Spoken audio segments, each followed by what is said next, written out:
Friends, welcome to my YouTube channel. अगर आपने मेरे चैनल को अभी तक सब्सक्राइब नहीं करा है तो प्लीज़ उसे सब्सक्राइब कर दें। तो आज हम पढ़ने वाले हैं एक्सरसाइज नंबर 6.2।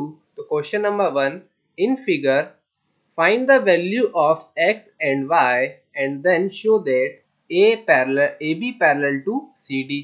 तो हमें एक गिवन फिगर है, इसमें ए बी और सी डी दो लाइन है, उसमें से जो एक लाइन पी क्यू है वो कट करके जा रही है, जिसमें से ये वाला एंगल 50 डिग्री का है, ये एंगल x है जिसे हमें फाइंड करना है, एंगल y को भी फाइंड करना है और ये वाला एंगल 130 डिग्री का है। अब ये जो PQ लाइन है ये AB पे M पॉइंट पे कट कर रही है और CD पे N पॉइंट पे कट पड़ रही है। तो ये पॉइंट हो गया N और ये पॉइंट हो गया M। अब हमें सबसे पहले x और y की वैल्यू निकालनी है। तो हमने देखा कि एट पॉइंट n, तो n पॉइंट पे जो PQ और XD लाइन है वो कट कर, CD लाइन है वो कट कर रही है। तो ये जो दोनों एंगल हैं ये एक दूसरे के वर्टिकली अपोजिट एंगल हो गए, तो वो दोनों इक्वल होंगे। तो y इक्वल टू 130 डिग्री हो गया, क्योंकि ये क्या है, वर्टिकली अपोजिट एंगल्स। तो ये दोनों एंगल्स एक दूसरे के इक्वल हो गए, तो y की वैल्यू भी कितनी आ गई, 130 डिग्री आ गई।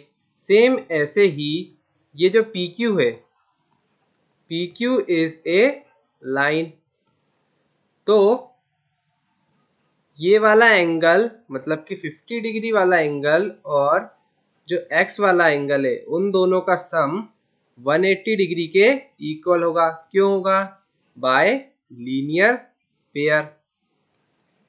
अब PQ एक लाइन है और ये जो बीच में एंगल सेपरेटर है ये एक 50 डिग्री का एंगल बना रहा है और एक x का एंगल बना रहा है। तो इस दोनों का लीनियर पेयर की वजह से दोनों का सम 180 डिग्री के इक्वल होगा।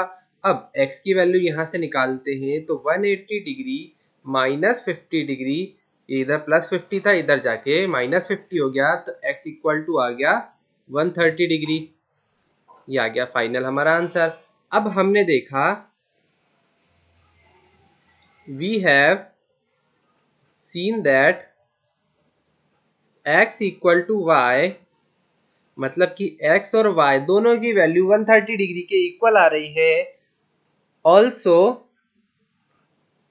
x and y are alternate interior angles. Angle x और एंगल y दोनों की दोनों अल्टरनेट इंटीरियर एंगल्स हैं और दोनों की दोनों इक्वल है। तो इससे क्या वेरीफाई हो जाता है कि जो AB और CD जो लाइन है वो एक दूसरे के पैरेलल है। So by this we conclude that AB line is parallel to CD line। क्यों, क्योंकि दोनों अल्टरनेट इंटीरियर एंगल्स तभी इक्वल होते हैं जब जो दोनों पैरेलल लाइंस वो एक दूसरे के पैरेलल हो। तो ये आ गया हमारा final answer. Question number 2, in figure if AB parallel to CD, CD parallel to EF and y ratio z is equal to 3:7, so find x। मतलब कि हमें गिवन है AB जो पैरेलल है वो CD के और CD लाइन EF के पैरेलल है और साथ में y ratio z equal to 3:7 दिया है। अब AB CD के पैरेलल है और CD EF के पैरेलल है, तो इससे क्या कंक्लूड हो सकता है कि जो AB लाइन है वो भी EF के पैरेलल है और y upon z equal to 3/7 लिखा हमने। अब हमें x की वैल्यू को फाइंड करना है। तो सबसे पहले हमने देखा कि AB पैरेलल है EF के, AB parallel EF, then AB EF के पैरेलल है और ये जो लाइन है इन्हें बीच में से कट कर रही है, तो जो X है और Z है ये दोनों जो एंगल्स है एक दूसरे के इक्वल होंगे। क्यों होंगे? क्योंकि ये दोनों अल्टरनेट इंटीरियर एंगल्स हैं पैरेलल लाइंस के बीच में। तो angle X equal to angle Z, angle X और एंगल Z एक दूसरे के इक्वल होंगे। क्यों होंगे? ये है अल्टरनेट इंटीरियर एंगल्स, तो ये दोनों एक दूसरे के इक्वल हो गए। अब ए बी पैरेलल है सी डी के, ए बी पैरेलल है सी डी के, तो ये एक्स और वाई जो है वो दोनों को इंटीरियर एंगल्स हैं दो पैरेलल लाइंस के बीच में, और को इंटीरियर एंगल्स का जो सम रहता है वो होता है 180 डिग्री के इक्वल। तो को इंटीरियर एंगल्स हैं और इन दोनों का सम जो है वो 180 डिग्री के इक्वल होता है। अब अभी हमने देखा कि एंगल एक्स एंगल जेड के इक्वल है इक्वेशन 1 में, तो एंगल एक्स की जगह पे हम जेड लिख देते हैं और simply z plus y equal to 180 degree. क्यों लिखा हमने? इक्वेशन 1 में एक्स और जेड को हमने इक्वल बता दिया है। अब हमने देखा था, गिवन था कि y ratio z equal to 3 ratio 7, यानी कि y upon z equal to 3 upon 7। तो इसे हम इधर मल्टीप्लाई करते हैं तो 7y इक्वल टू 3z और 7 upon 3y equal to z। तो ये z की वैल्यू आ गई 7 अपॉन 3y। तो यहाँ पे अब हम पुट कर देते हैं, तो 7 upon 3y plus y equal to 180 degree, यहाँ से एलसीएम लिया तो 10 अपॉन वाई अपॉन 3 180 डिग्री। तो यहाँ से y की वैल्यू आ गई हमारे पास 54 डिग्री। जब हम इसे सॉल्व करेंगे तो y की वैल्यू आ जाएगी 54 डिग्री। अब y 54 डिग्री है और हमें पता है कि z प्लस वाई है 180 डिग्री के इक्वल। तो यहाँ पे आगे लिखेंगे हम y की वैल्यू पुट करके z plus 54 degree equal to 180 degree और z equal to 180 degree minus 54 degree, तो z इक्वल टू आ गया 126 डिग्री। अब z इक्वल टू 126 डिग्री और हमें पता है कि एंगल x और एंगल z एक दूसरे के इक्वल है, तो hence angle x equal to आ गया 126 डिग्री। तो question number 3, if AB parallel to CD and EF perpendicular to CD and angle GED equal to 126 degree, find angle AGE, GEF and FGE। तो सबसे पहले given क्या है, हमें AB line parallel है CD के और साथ में जो EF लाइन है वो परपेंडिकुलर है CD के और एंगल GED इक्वल टू है 126 degree.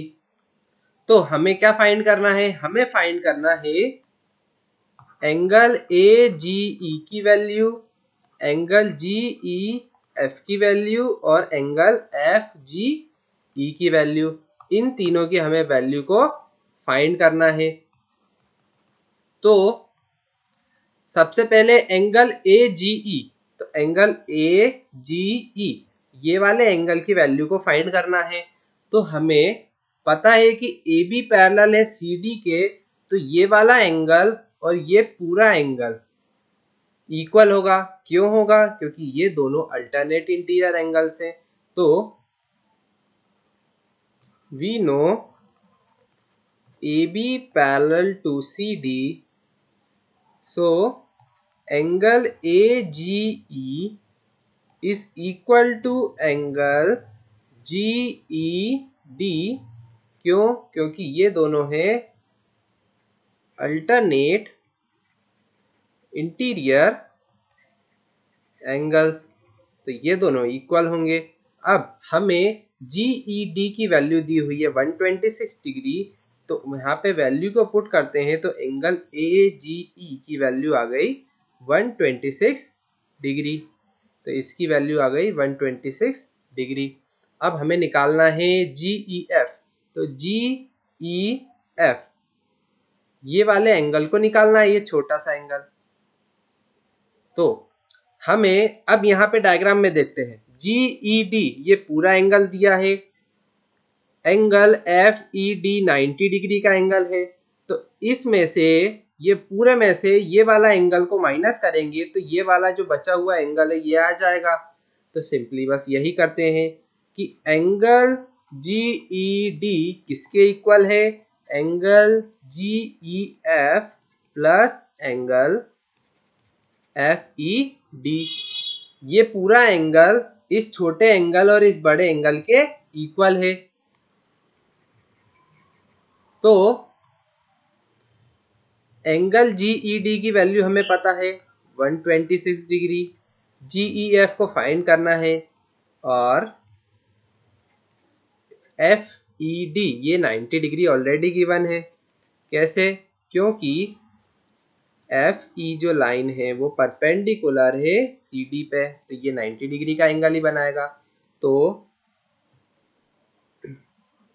126 minus 90 equal to angle GEF, और ये कितना आ गया, ये आ जाएगा 36 डिग्री हमारा आंसर।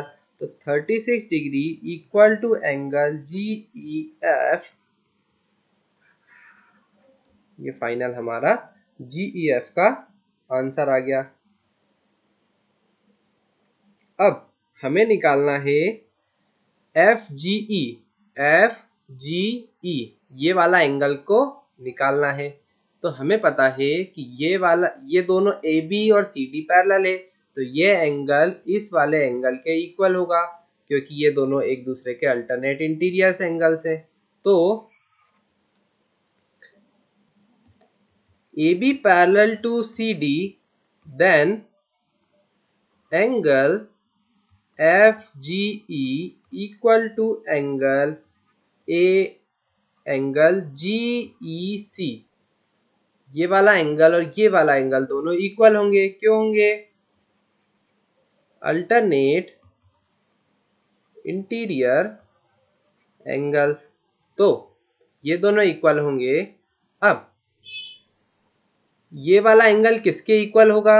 ये वाला एंगल होगा इक्वल 180 माइनस ये पूरा एंगल। क्यों 180 माइनस ये पूरा एंगल?